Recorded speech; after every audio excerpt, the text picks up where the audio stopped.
दोस्तों हमारा माइंड दो पार्ट्स में डिवाइडेड होता है।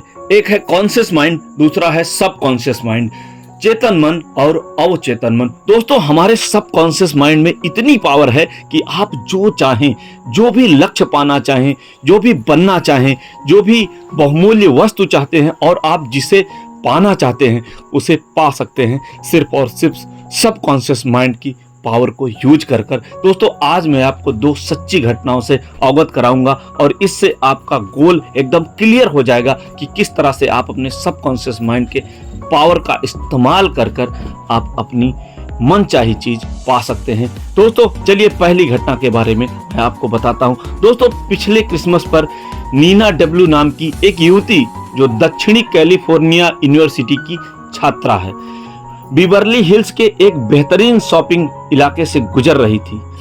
उसके मन में उमंग थी। वह बफेलो न्यूयॉर्क में अपने परिवार के साथ छुट्टियां मनाने जाने वाली थी। जब नीना एक दुकान के पास से गुजरी तो उसकी निगाह डिस्प्ले विंडो में रखे एक सुंदर स्पेनिश लेदर बैग पर पड़ी। उसने उसे हसरत से देखा, फिर उसकी कीमत देखते ही उसके मुंह से आह निकल गई।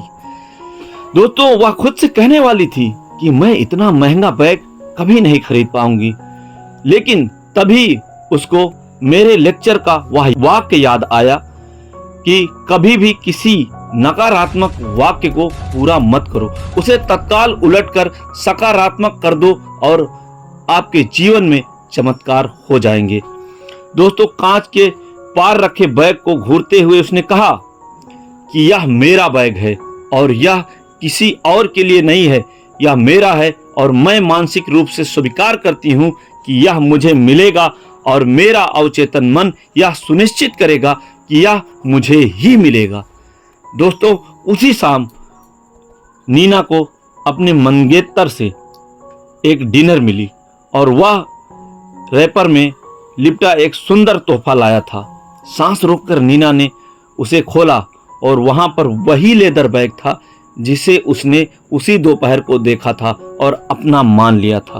उसने अपने मन को उम्मीद से भर लिया था और इस तरह से उसने इस मामले को अधिक गहरे मन यानी अवचेतन मन में पहुंचा दिया, जिससे उसके पास उस उपलब्धि की शक्ति जागृत हो गई।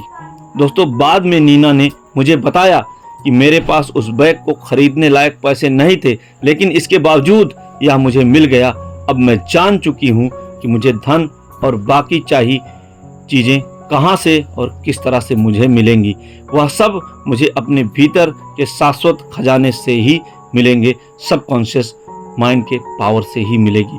दोस्तों अब हम दूसरी घटना का जिक्र करते हैं। दोस्तों कुछ महीने पहले मुझे ए रूथ नामक महिला का एक पत्र मिला, जिसने मेरे भाषण को सुना था और उसने लिखा कि मैं 75 साल की एक विधवा हूं।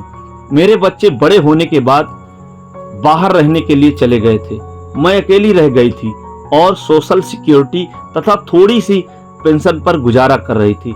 मेरा जीवन बहुत सूना और निराशाजनक था। फिर मुझे अवचेतन मन की शक्तियों पर आपका भाषण याद आया। आपने कहा था कि दोहराव, आस्था और उम्मीद के जरिए हम अपने विचार अवचेतन मन तक पहुंचा सकते हैं। क्या यह सच हो सकता है? मैंने इसे आजमाने का फैसला लिया, क्योंकि मेरे पास खोने के लिए कुछ भी नहीं था। मैं बार बार पूरी भावना से दोहराने लगी कि कोई मुझे चाहता है, कोई है जो मुझसे बेहद प्यार करता है और मैं शादीशुदा हूँ। मेरा पति दयालु है, प्रेम पूर्ण तथा आध्यात्मिक मानसिकता वाला एक बहुत ही सुलझा व्यक्ति है और मैं उसके साथ सुरक्षित हूँ और सुखी हूँ। दोस्तों लगभग 2 हफ्ते तक हर दिन यह बात मैं दोहराती रही। नुक्कड़ वाली दवाई की दुकान पर एक रिटायर्ड फार्मासिस्ट से मेरी मुलाकात हुई।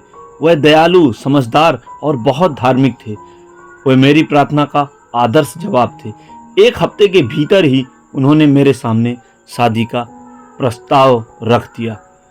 हम इस समय यूरोप में हनीमून मना रहे हैं। मैं जानती हूँ कि मेरे अवचेतन मन की बुद्धिमत्ता ही हम दोनों को इतने करीब लाई थी।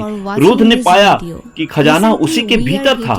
उसकी प्रार्थना उसके दिल को सच्ची लगी और उसकी सकारात्मकता उसके अवचेतन मन में उतर गई।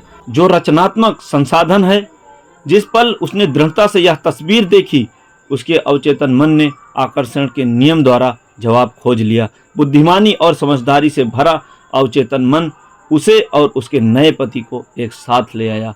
दोस्तों, आप इस बारे में जरूर सोचें और अवचेतन मन की शक्ति से अपना लक्ष्य पाएं।